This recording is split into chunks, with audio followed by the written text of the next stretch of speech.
We first want to start asking about your introduction, like basic things. Where did you go to college? What you study, and what made you join the Foreign Service? Okay, good question. So I'm originally from Salt Lake City, Utah, a suburb just outside of Salt Lake City. And originally, so I went to Southern Utah University and I studied criminal justice. And originally, I wanted to be an FBI agent. That was kind of my goal in life. I thought that would be the coolest job. So I studied criminal justice and was looking at ways to get into the FBI. I had joined the Army National Guard and was doing that to help pay for school. And during my time in school, I looked into a lot of different options. The State Department has a diplomatic agent, which is a special agent that does kind of FBI type stuff, but also overseas. They do a lot of diplomacy. And one of my teachers had been a legal attaché at an embassy in Mexico and would talk about it all the time. And so I was like, oh, working at embassies overseas would be a lot of fun. When I was 19, I was a missionary in Brazil. So back when I used to have hair, I was, as you see, those. Yeah, it's coming. I lost mine long ago, so it's been a while. But I was a missionary in Brazil and just loved kind of seeing different parts of the world and being overseas.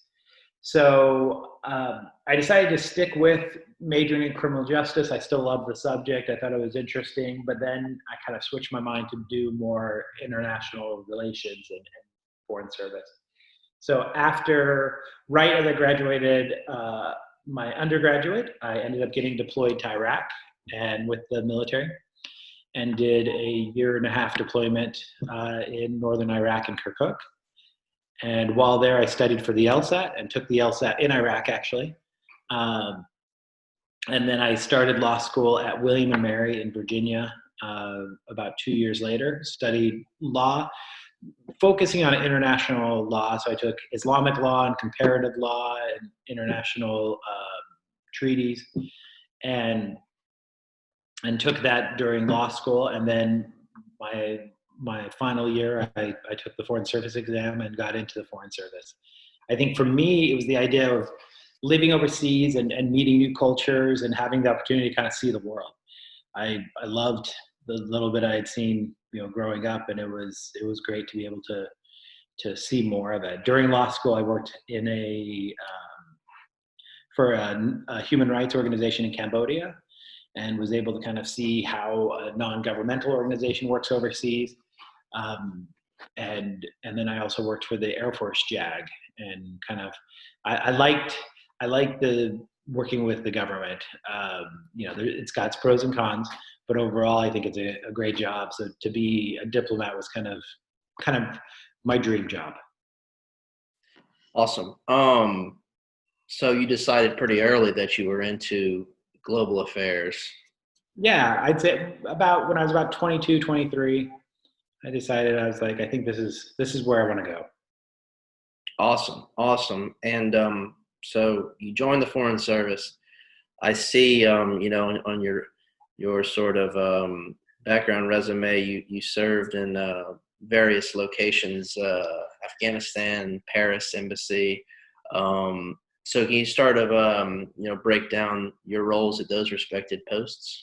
Yeah. So my very first assignment was East Timor, Timor-Leste, Timor Oriental, where I went because I spoke Portuguese, because it was a former Portuguese colony. And so it's a very small embassy, and I was supposed to be the second person in a team that was supposed to be political, economic, consular, and public affairs. And my boss ended up leaving a week before I got there. And so I ended up being in charge of all of those sections as a brand new first tour officer. And so it was fascinating. I was able to see every aspect. I would be meeting with Americans to do notaries or help them with passports, go meet with the press, and then do an interview for human rights report. And it was extremely fascinating, and it was a great experience. From there, I went to Paris, where I was in the consular section. And the first year I was doing visas, so interviewing people, asking them questions about their job, why they're going to the U.S., all of those type of areas. I was the line leader, so the kind of the number 2 on the visa section. And then my second year, I was the deputy over the American Citizen Services. And so I helped with Americans if they ever got in trouble, if there's ever a time that they lost their passports or they were attacked or anything there. And then also helped issue passports and birth certificates and all of that fun stuff. And from Paris, I went to Kabul, Afghanistan, where I was the staff assistant to the management counselor. So at each embassy, you have a management team kind of leads and runs the embassy. And the management counselor is the overall boss. And so he's kind of the equivalent of a 2-star general. And, I think was in charge of like 6,000 employees kind of fell under him somewhere or the other. And I was his staff assistant. So I just helped with whatever projects, he needed me to. So for example, we closed our consulate up in Mazar-i-Sharif. And it ended up being closed right over the holidays. So the normal person who was in charge of the area was on vacation. So I went up and helped them close it down. I helped the local staff, always needed a place to pray, but then the U.S. government sometimes doesn't want to get too much involved with religion of any employee. And so we looked at different options, and at the embassy there was a mosque on the compound that wasn't used, but it hadn't been used so long that there was concern there were booby traps and bombs hidden there. So I worked with the Air Force to clear it, to make sure that it was okay before we even started the process of looking at it as a potential place for the local staff to pray. So the job there was varied every week or two, it'd be something completely different and very interesting. And then I went to Sydney, Australia, where I was the general service officer in charge of kind of all of logistics for Sydney, New South Wales, and Queensland. And so helped with 3 vice president visits and a few secretary of states and defense visits, and did kind of anything with purchasing and housing and procurement and everything there in Sydney. And then after that, I've now here in Lyon. Fantastic. They obviously all sound great in their own ways, and it is fascinating because I guess you went from a soldier in Iraq to a diplomat in Afghanistan, which is did it feel familiar being in that area and that sort of climate, I guess, of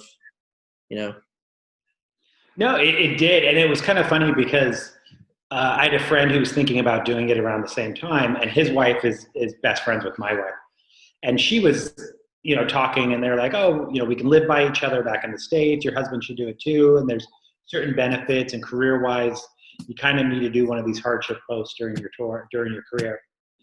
And when I was talking to him, he was like, did you see though how small the rooms you live in? And they're called CHUs, Container Housing Units, CHU. And he's like, did you see how small the CHUs are? They're really small. And it was funny because when I was a soldier, I shared a CHU with 3 other soldiers. And so I'm like, really? I get one of those by myself? This is going to be easy. Yes, indeed. So some ways it was very familiar, flying in and out on helicopters, wearing helmets and body armor. That was very familiar. As a soldier, I was armed all the time. So I had my weapon with me 24/7, slept next to my bed, and it was with me at all times. As a diplomat, that's not our job and not our responsibility. And so at first it was a little weird because, I remember driving one time to the airport and I almost felt like, okay, what should I do? But it's not our responsibility. Our responsibility is to work with the government and build them up. And so it was a different feeling a little bit, but overall it felt familiar. I think it made it a lot easier for me than it might have been for other people. Great.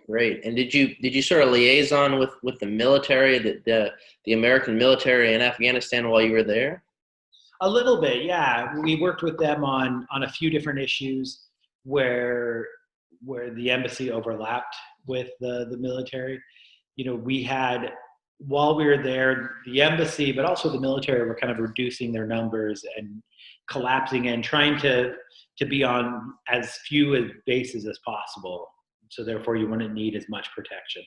So we liaised with them all the time and would work with the military to kind of coordinate, who was going where, and asking for help with different things. Like I said, with trying to make sure the mosque was safe, working with the Air Force to bring in their bomb sniffing dogs.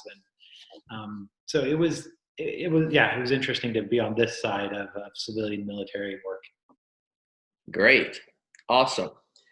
Okay. So now I kind of want to talk about, since we're a French journal, why you decided to learn French, because I was informed that you're pretty good in the French language, and apparently it helped you quite well in your service in Lyon and in Paris. So sort of what made you learn French? And you could even reply in French if you like. Okay, I will.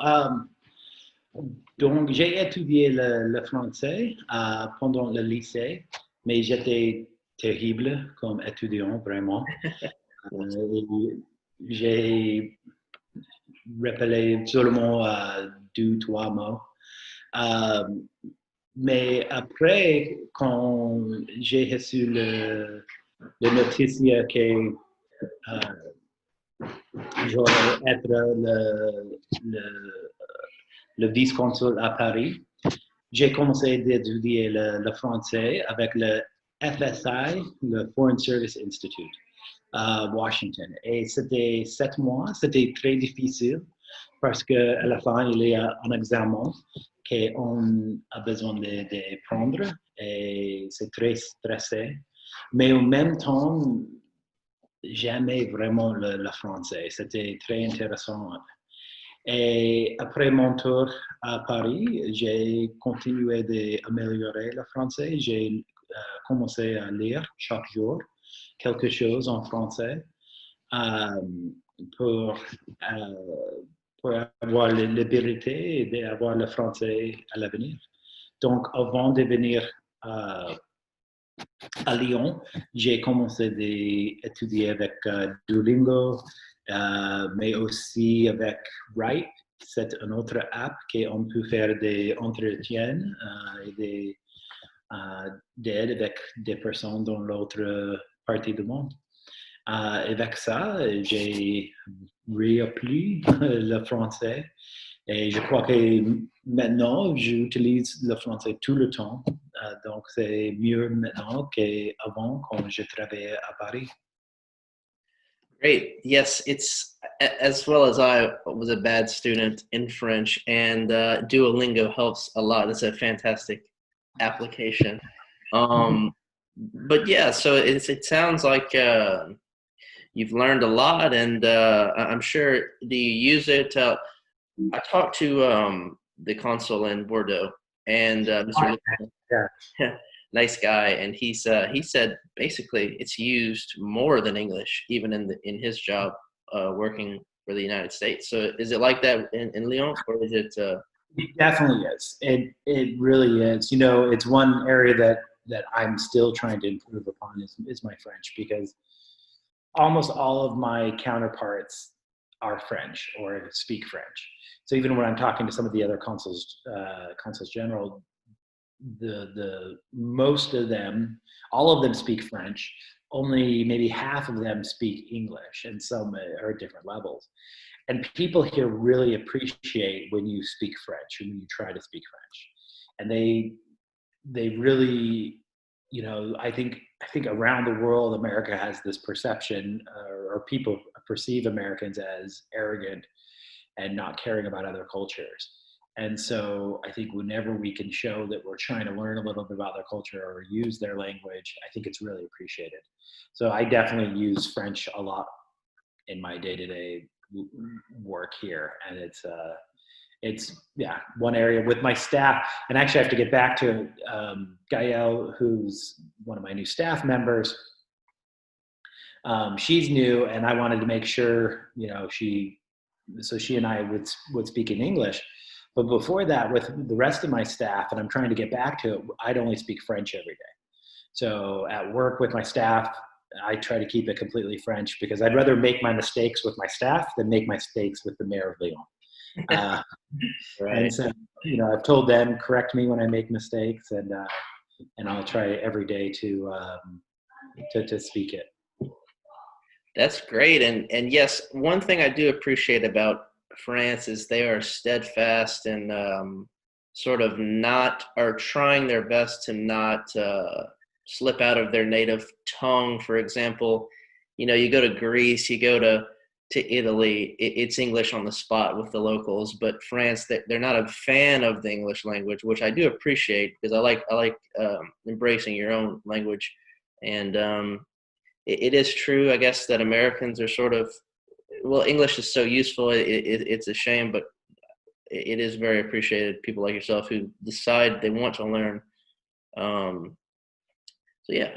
I was just going to say, just adding that, speaking Portuguese and living in Brazil, Portuguese I love, and it's a beautiful language as well, but French is just super rich. So in Portuguese, and Portuguese has as many words that, they're kind of the same base, but you ask 10 Brazilians a question, and nine of them will give you the same answer. They'll say it in the exact same way. And so in some ways it was easier to study or easier to learn because you'd say, okay, I'm going to say, where is the store? And they're going to tell me it's left or it's right. And you go and you ask that and you get left or right. Whereas French people, you ask 10 French people a question and you're going to get 7, 8, 9 different answers because there are so many ways and so many nuances, and it's such a rich language that some people will be like, well, you turn left, and others will you meander left, and others will be like, you slightly move towards towards the east, and everybody will say it a different way. And at first it's hard, it can be a little hard, but at the same time you start getting okay, so he kind of meant this a little more than this because of how rich of the language it is. Absolutely, and that is a bit frustrating for someone who's not familiar with all those words quite yet. And but it is a beautiful language, and they say that the French have a word for everything. We learned words in French that we don't even have in English, so I appreciate their language a lot. But I'm glad you guys use it a lot over there in Lyon. Do you guys coordinate with all the other consulates? We do a certain amount. We have a conference call, a video conference call twice a month, once with the ambassador and once with the deputy ambassador. And then twice a year, we have a conference. We have one coming up in a few weeks towards the end of the month. The last one was canceled, unfortunately, with confinement. But we have a conference where we all get together and we talk and we kind of share ideas, and just see what each other's doing and ways we can kind of help or improve on what we're doing locally. Great. So I kind of want to ask, how did you get the news that you were going to lead this consulate? Mr. Lipscomb explained that there's sort of like a bidding process, but as for what I'm not sure of, he's explained that you can bid on what location you want, but as for you are going to have this title now, how does that come to be? So with it, you're able to bid on location, but it's also position. So here in Lyon, I was able to bid on the consul position. Both Alexander in Bordeaux and me here in Lyon, we bid on each other's jobs. And both of us bid on our own jobs and a few others. It was very interesting. So I came from Sydney, Australia, and it tends in the State Department, it's not always this way, as I can attest, but a lot of times you go from an easier place, or what we would say easier, more developed country, and you tend to go to someplace that may be a little more difficult, a little harder on different areas. So going from East Timor, which is the poorest country in all of Asia, to Paris kind of made sense. Going from Afghanistan to Sydney kind of made sense. So when I was in Sydney and I was bidding and I was looking at different jobs, we thought we were going to go probably Africa, probably sub-Saharan Africa. And we looked at a few there, but at the same time, I've always said, you never know unless you try. And I looked at these jobs. When I was in Paris, I actually went to Bordeaux and did a consular day of helping Americans in Bordeaux. And I saw it and I'm like, this is the greatest job. Like, to be able to be the kind of your own boss, be able to kind of lead a small consulate here in France. I mean, that would be amazing. So when I saw both the Bordeaux and Lyon job on the list, I put them on, I bid on them, and I didn't think too much of it. I think I contacted the person and that was it. And then later I was actually on vacation traveling. We drove from Sydney, Australia to Uluru, which is the big rock in the middle of Australia. And it's a 30-something hour drive. And I got an email saying, that the management or the economic counselor wanted to interview me. And I interviewed with her, and the interview went well. So I was kind of excited, but it was a little bit later. You get an email kind of saying that Post selected you, and then an email saying that the bureau back in Washington agreed and selected you. And then you get what we call a handshake, and it's a digital handshake saying this is your job. And so, in the interview, she asked me if I preferred Bordeaux or if I preferred Lyon. And it was funny because I said I preferred Lyon, and Alexander said he preferred Bordeaux. And she's like, oh, good, because the other candidate said that's where he wanted to go. Right. And so then I found out, it was kind of funny because it's a long process overall. And so when I found out, I thought I had no chance to come to Lyon. So we told our kids about, here's a few options, here's a few places we might go. And we never mentioned France. And they were at the top of my list, but I thought I had no chance. And so when we found out, we decorated the house actually with French stuff, and then my wife had the kids wait outside, and it's like, hey, we know where we're moving next. And they came in and they were all like, wait, you said this place in Africa, or you said this place in the Middle East. And so they were really excited to find out about coming here to Lyon. That is awesome. Yeah. I guess it really is a dream post. I love every single country in the world, but just as for things to see and do in history, there's definitely some places that are more elevated, than others. Like I think Alexander said that Bordeaux is a dream post, and Paris is too. So. No, it's very true. I've had all of my posts I've absolutely loved, but I've had 3 of these like ideal ones that I'm very, very happy and I've served in some great places. How does a life compare in Lyon to in Paris? Good question. So Lyon is interesting. So having visited Bordeaux and Strasbourg, which is they're both a little smaller cities. Lyon is the 3rd largest city in France. So it feels like a city, but it's not as overpowering as Paris is. Paris is a lot like New York, and it feels like a New York type city. And I absolutely love Paris. I joke around with people that Paris is probably my favorite city in the world. Lyon is my favorite city in France. Because Paris it's a world city. And so sometimes it's hard because it's a big city. It's hard to get from point A to point B. There's a lot going on. Whereas Lyon, I feel like it's a lot easier to live. There's a lot. It's a smaller community. So even though it's a city, it's probably closer to like a New Orleans size than it is to a New York size. It's comparing the two. Like I love living here. It's a little hard too because in Paris I lived on a U.S. government compound in the outskirts of Paris. And so it would take about 40 minutes to get to work by metro. It would take a little while to get downtown, whereas here we live right downtown. We have a beautiful apartment, a beautiful view. So they're very similar. They both love good food. And so you can find amazing restaurants and amazing places to eat in both of them. I think for the most part, it's just has a little bit of a mix between that city and hometown feeling. I think that's what I like about Lyon. That's fantastic. And I'll mention quickly that I'm extra happy to talk with you because, Louisiana, we're a lot of descendants of French nationals. And in fact, my family, my last name Garon, they live in Lyon right now. Like, Really? yeah, so some of them are still there.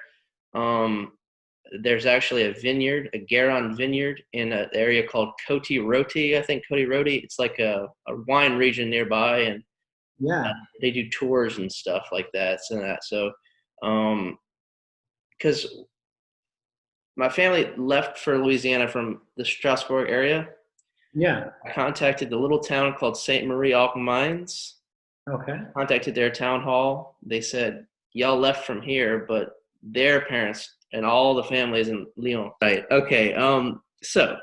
Next question. A lot of students have a hard time, like I said, learning French in college. Certainly, I could vouch for it. In high school was hard.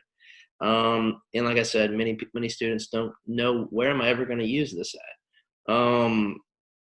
So it's good to hear. It's good to hear that you said that that's used a lot in Lyon and in Paris as well. So can you sort of like just a broad question, sort of how would you respond to a young student thinking, should I continue this and why? What will I use French for? I definitely think you should. I think, it's used a lot here. It's used, of course, all throughout France, but a lot throughout Africa. I know French is always one of the top 5 most spoken languages in the world. And with the growth of the African countries and the Franco-African countries, they're talking about moving into the top 3 in the not far future. And so I think French will always be important and will kind of maintain that importance. I think from a business point of view, a lot of companies do work in Francophone countries, and you can rely on your English, but it almost always will be a handicap as the other people speak English and French, that you will have to rely on other people to actually do the job. Whereas if you actually have the language, and even if you have a basic understanding to at least communicate and work with people, I think it can be very helpful. I go to a lot of meetings where it's American companies here in the region, and most of the people that they promote and they transfer to be here are Americans, are French speakers, and they won't put just an American who doesn't speak a language. Usually, they won't put them here in France because they need somebody who understands the culture a little bit, understands the language, and can at least get around for a little bit and communicate with people. In my previous life in the military, I worked in kind of the intelligence side of the military, and language was always important, and there was always jobs available for people who spoke French or people who spoke Spanish or Portuguese or, of course, Chinese and Arabic, but even these Latin languages were very useful.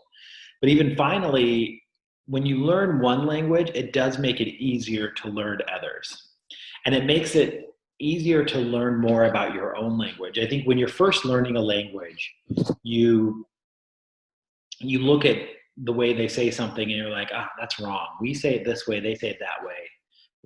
We're right, they're wrong. And then you get to a point where you just realize it's different. And then there's a later point where you kind of see, okay, I like that we say this in English, I like that we say that in French. But you're able to kind of analyze your own speaking in your own language a lot better if you have another language to look at it through. Even reading, French books in French is a great experience. I remember, when I was younger, the first I read The Alchemist in Portuguese, because Paulo Coelho's Brazilian. And it was fun reading it in that original language and kind of getting the real meanings of the stuff and not the Anglophile version of it. Absolutely. Absolutely. It's so satisfying when you're like, for example, I watched Amelie, but they had English subtitles, and sometimes what I heard was better than the English subtitle. So when you start to notice that, I feel like it's like this is really good that I'm learning this language, and this is awesome. This is a benefit I'm seeing right here. I heard it more eloquently than it's presented on English. No, that's very true. Because sometimes they'll just do a little short. So you get the idea. He's saying he wants to leave, but then you really get that, he wants to leave because his heart's broken or whatever it is. And it's good to have the whole context. Right, right. Sometimes it's even completely wrong. Like there was some low budget sitcom, and it was in the Middle East, and the guy said marhaban, and then the text was like thank you goodbye. I'm like, that's not at all what that means, but yeah, you can't blame them. Some people don't even know, I guess. But okay, so let me ask, what are the duties and goals and the missions at your post? I'm assuming there's not a lot of like consular affairs there. So we don't do as much consular affairs now. To be honest, I would love to increase, and we're looking at it. We actually moved to a new consulate building about 6 months ago, and with the new building, we have security and would be able to do it. But right now, I don't think the consular world wants us to do as much consular services here. So mainly, it's to help American businesses and to work with American businesses here, but also bring French investment into the US. So anytime there's an American business here that needs help with connecting with people or working with them, that's a big part of what we do. Represent America, the American people, and the American government. So tomorrow, for example, is a 76th anniversary of liberation of a town about an hour and a half from here. So I'm going to give a speech and talking about liberating that town, and then kind of working with them on shared values. So countering violent extremism or working against anti-Semitism. So Interpol's headquarters are here in Lyon, the international police organization. So we kind of work with Interpol and work with others here. For example, there's this. It was an orphanage for Jewish kids during World War II, and when the Nazis would take the parents, they sent the kids to this orphanage about an hour and a half from Lyon. And then right at the end, Klaus Barbie ended up sending all of the kids to Auschwitz, and all of these young kids were killed.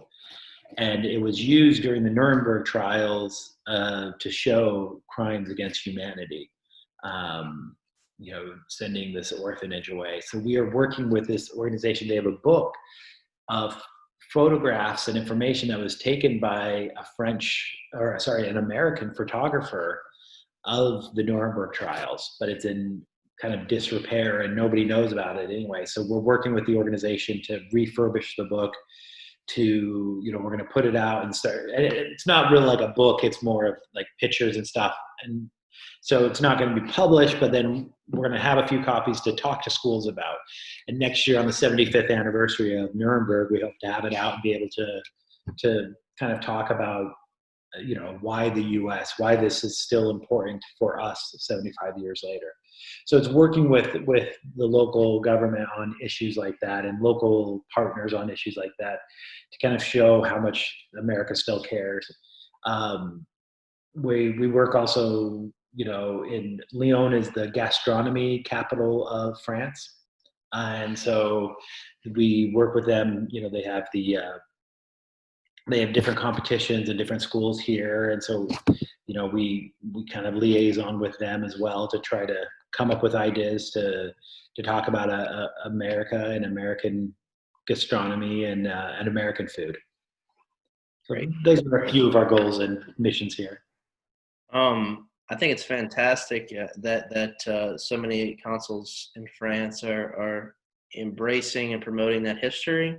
Mr. Alexander told me the same, sort of a similar thing. If a nearby town has like a war memorial, he'll go out there, and it really is a really historic place, the country of France. So That's great for the cultural side of things. Do you do any language initiatives, maybe with local schools or things of that gambit? Yeah, I go and speak often to local schools. A lot of times to their English sections, to the students who are studying in English. I'll do it either in French or in English, depending on the school or the age level.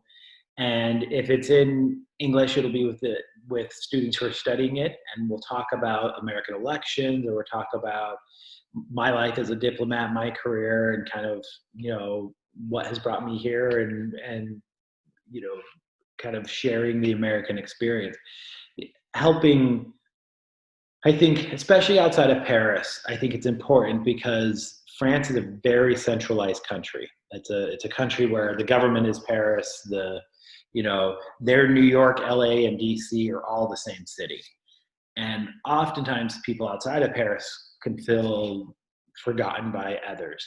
And so, there are more people in my region than there are in Switzerland. It's a large populated area, so being able to talk with people and show them that the U.S. is still very much interested in France, I think helps with our relationship for the future. I wanted to ask you, um, since you mentioned earlier working with like Secretary of State and stuff, um, in your time in France diplomatically, uh, who have you had the privilege to welcome into the country from America, like politicians or celebrities?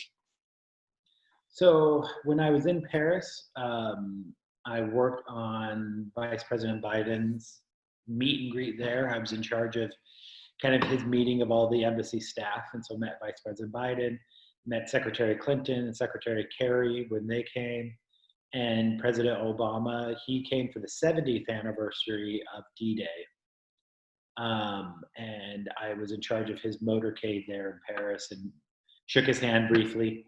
Uh, so it was kind of fun meeting him there.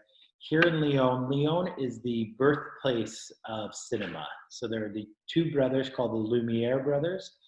And if you ever watched the film, old films, one of the very first films is called Leaving a Factory. I forget the exact name, but it's literally just a 30-second film of people leaving.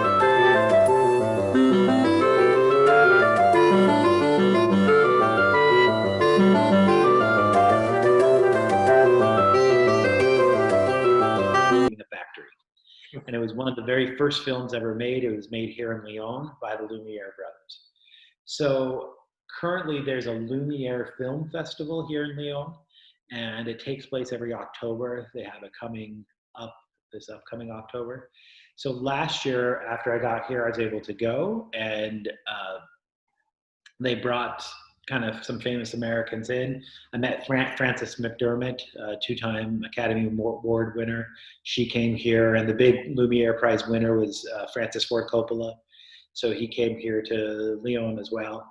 And Donald Sutherland was also here. I didn't meet Donald Sutherland and Francis Ford Coppola, but I was close by them and saw them. They were in a little quicker, but it's kind of fun. We watched the what was the most recent Martin Scorsese movie that he was nominated for an Oscar? The Irishman. Martin Scorsese came and did a premiere of The Irishman, and it was kind of fun to be able to go and watch that. So it's been an interesting experience to meet them. Last year we had there's a global fund to fight AIDS and tuberculosis. And so members of Congress came here to represent the U.S. government, because the U.S. government gives billions of dollars for it. So I was kind of the control officer on their visit and worked with a few members of Congress as they came here to Lyon. Yeah. Have you had the opportunity to visit maybe the Elysee Palace or any high level French officials? No, I haven't. I was trying to think if I ever went to the Elysee Palace. I think I saw outside of it when I did, I drove up to it, but because I did President Obama's motorcade, but then I stayed with the motorcade. Here in Lyon, I've been here in Lyon. They have a the city hall here is very old, and they have, a room where Henry the Fourth was married, and it's this beautiful old city hall, and so that's actually where we had a dinner with Francis Ford Coppola.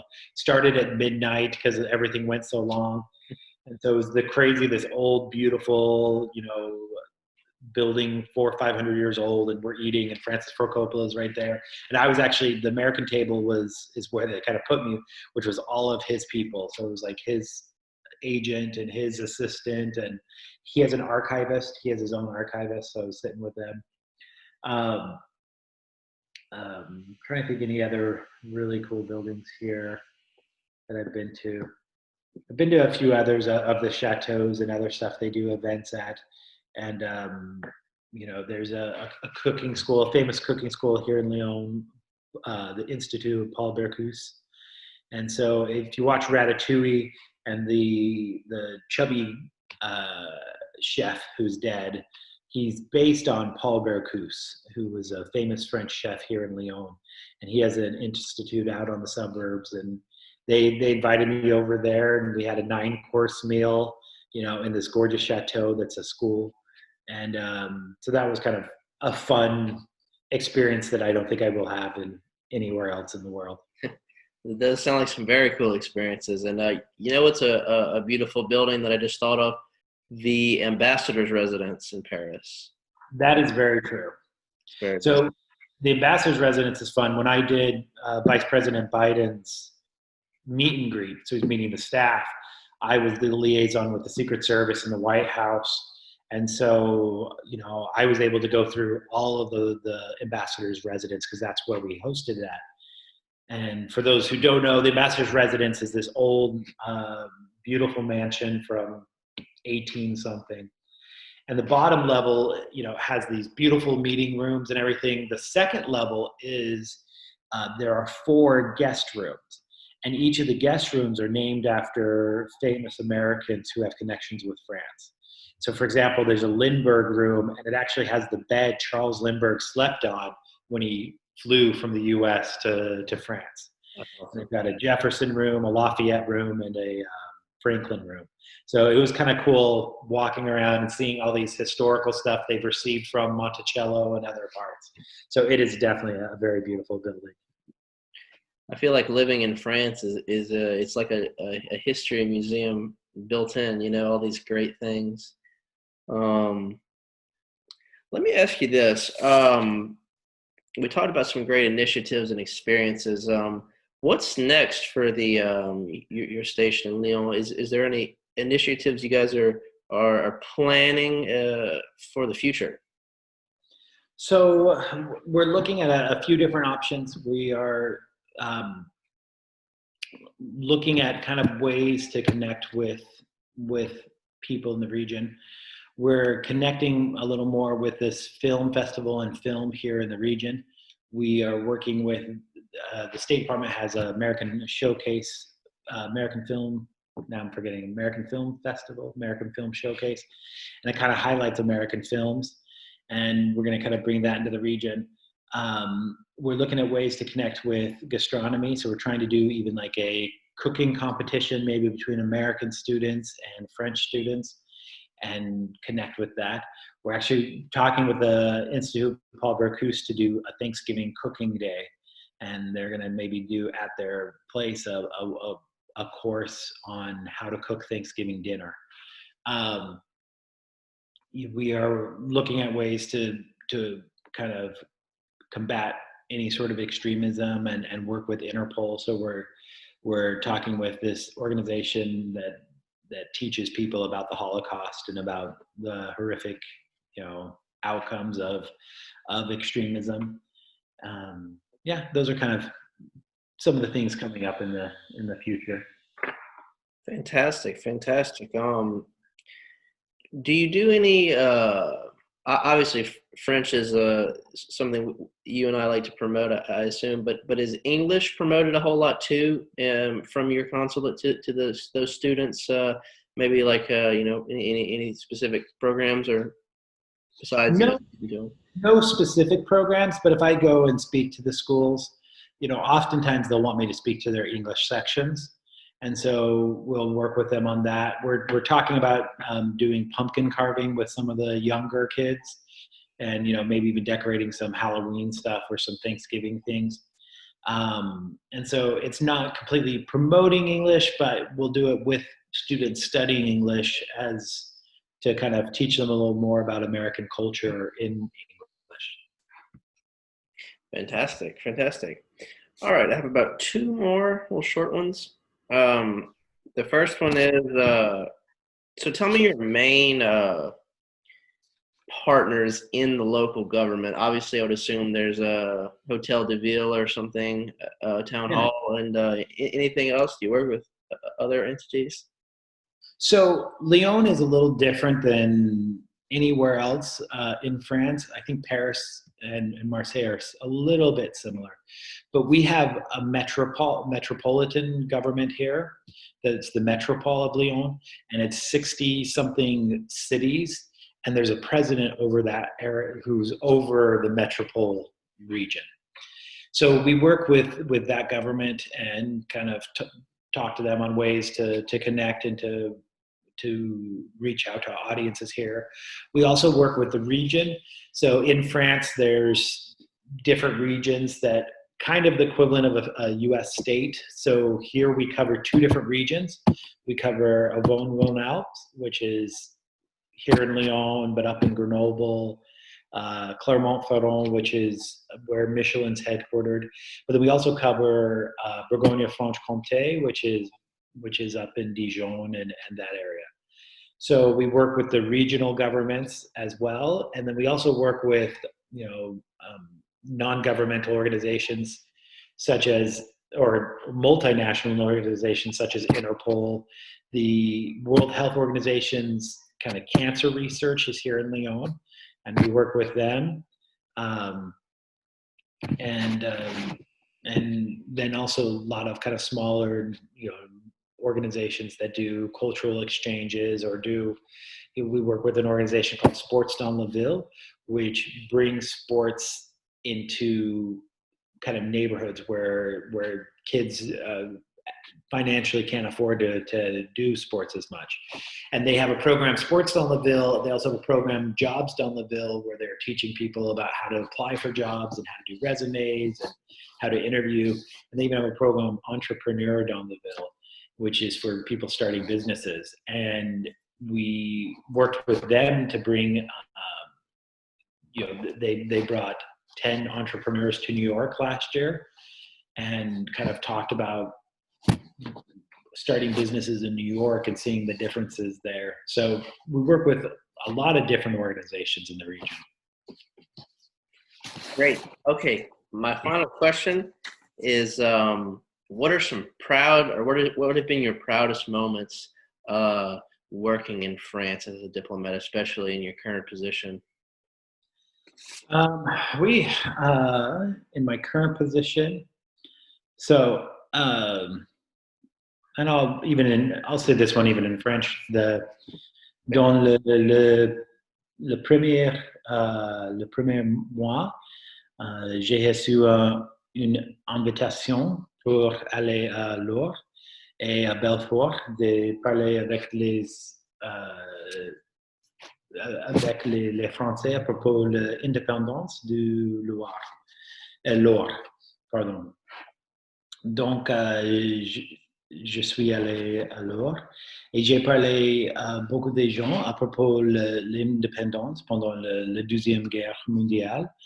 Mais aussi, là, il y avait un Américain qui a gagné le prix, le Medal of Freedom, Congressional Medal of Freedom, or Congressional Medal of Honor, sorry, pour son travail à l'heure. Et sa famille était là. Et c'était excellent de parler avec les gens qui étaient heureux de voir la reconnaissance que le peuple alors a eu pour son père. Parce qu'il a lutté pour la liberté des personnes dans la région. Et c'était bon pour moi parce que j'ai parlé seulement en français. j'ai fait un discours pour les personnes là. Et vraiment, j'aimais l'expérience. So anyway, just to cap off in English, it was great to be able to go there and to be able to talk to people in French and to be able to, be there with this American family whose father had fought in the region. My grandfather fought in World War II in France and in Belgium and in Germany. He was a fighter pilot. And it's kind of nice to be able to connect with our past and be able to kind of remember it, especially as more and more people are passing away, and the living memory is not there like it used to be. So to be able to kind of still connect and talk about it, I think is very important. Yeah, and as a veteran, do you connect with those World War II guys more so? I think so. I think having served in the military, having understanding some of the hardships and being away from your family, and I was away from my wife for a year and a half, and being able to know the difficulties of it. I definitely relate and definitely love hearing the stories and seeing people. When we were up there in Laura, it was so interesting because there were these two, and it was funny, they were shorter men and they seemed young. And they were telling stories because they were like 8 and 12 during the time the US was freeing the city. And yet now they're like 80 something. And yet they looked like little boys as they were like excited telling the story. And they actually snuck onto American trucks to be taken from village to village and were caught later. And it was kind of fun hearing these stories and getting these experiences. And I feel like it is a good experience as a veteran to be able to kind of learn from our past and other veterans. Absolutely. Well, Mr. Crawford, thank you so much for this interview. I think this is going to inspire and interest a lot of young people, young viewers. And we thank you for your time today. No problem. Thank you so much for your time, and good luck with everything. And hopefully everybody continues to study French.